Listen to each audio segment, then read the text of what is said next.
ఒక 70 ఏళ్ళు దాటితేనో 75 దాటితేనో ముఖ్యమంత్రులకి పదవీ విరమణ అనే క్లాజ్ ఏదన్నా అధికారికంగానో అనధికారికంగానో వచ్చేసేయాలా? ఏజ్ ఫ్యాక్టర్ ముఖ్యమంత్రులు పరువు ఎలా తీస్తుంది? ఒక్కసారి నితీష్ కుమార్ వైపు చూస్తే మనకు అర్థమవుతుంది. ఏది నేను నికాబ్ తీశారు అనేది చూపించడం కోసం ఈ మాట చెప్పట్లా. రోజువారీ బీహార్లో ఎలాంటి చర్చలు జరుగుతూ ఉన్నాయో, ఎలాంటి దృశ్యాలు కనిపిస్తూ ఉన్నాయో చూస్తే గనక 75 ఏళ్ళు దాటిన తర్వాత ముఖ్యమంత్రులు ఎందుకు తప్పుకుంటే బెటర్, పగ్గాలు వేరే వాళ్ళకి ఇచ్చి అనేది మనకు అర్థమవుతుంది. ఇంతకీ బీహార్లో నితీష్ కుమార్ ఏం చేస్తున్నారు? అసలు ముఖ్యమంత్రులకే ఏజ్ లిమిట్ ఎందుకు ఉండాలి? ప్రధానమంత్రికి అక్కర్లేదా?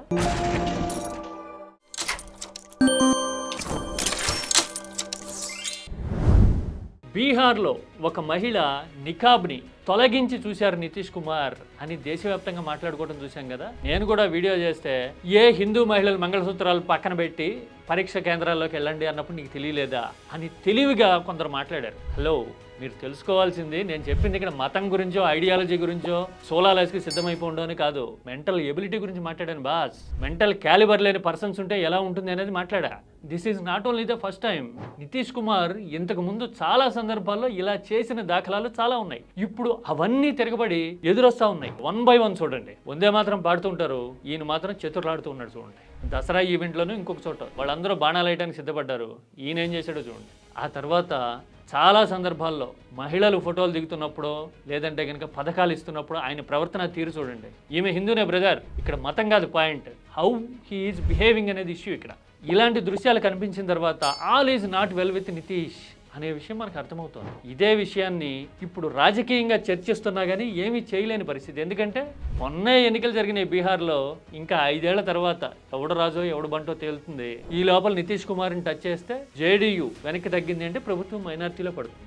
అందుకని బీజేపీ ఆచి తూచి అడిగేస్తుంది. నితీష్ కుమార్ ప్రవర్తన తీరు బీహార్కి తలనొప్పులు తెచ్చేలాగుంది. ఇది అసలు situation. This is not about religion, this is about mental calibre and situation, ageing factor. రాజకీయ కంపల్షన్తో నితీష్ కుమార్ని తప్పించే పరిస్థితి లేకపోతే పరిపాలన ఎంత సొంపుగా ఉంటుంది.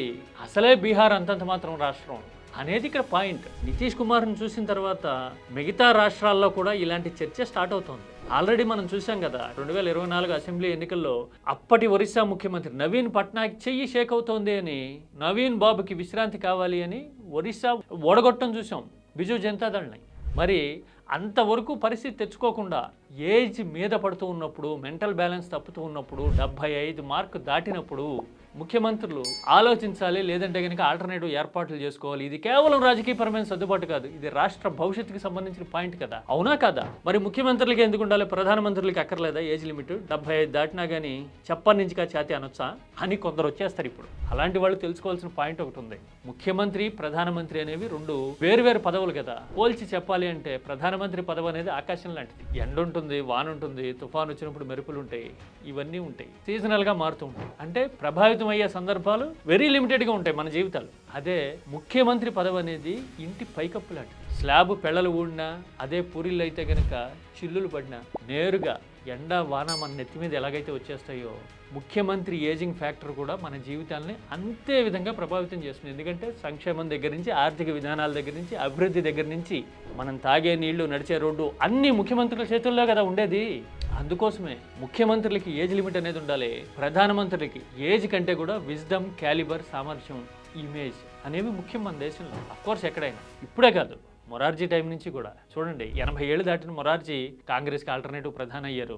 వాజ్పేయి కూడా 80s వరకు ప్రధానిగా ఉంటుంది చూసాము. మన్మోహన్ సింగ్ని చూసాము. మేబీ ఇప్పుడు కూడా అలాగే ఉండొచ్చేమో. ఎందుకంటే దేశ రక్షణకి సంబంధించిన విధానపరమైన విషయాలకు మాత్రమే ప్రధాని నేరుగా జవాబుదారి అవుతారు. వేరేస్ ముఖ్యమంత్రులు అలా కాదు కదా, మినిట్ టు మినిట్ డ్యూటీ ముఖ్యమంత్రి అనేది. అందుకోసమే ముఖ్యమంత్రులకు ఏజ్ లిమిట్ ఉండాలి అనే చర్చ ఇప్పుడు. మీరే ఉంటారు?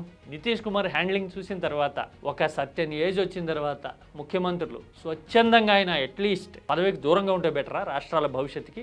లేదంటే వాళ్ళ ఫెయిల్యూర్స్ రాష్ట్రానికి భవిష్యత్తుకి శాపాలు అవుతాయా? నేను మరీ ముఖ్యంగా మరీ చెప్తున్నా, ఇక్కడ వ్యక్తిగత కామెంట్లు చేయొద్దు. ఏదైనా సరే హుందా అయిన సభ్యత గల భాషలో మాత్రమే చెప్పండి. ఎందుకంటే ఇది ఆలోచనల వేదిక.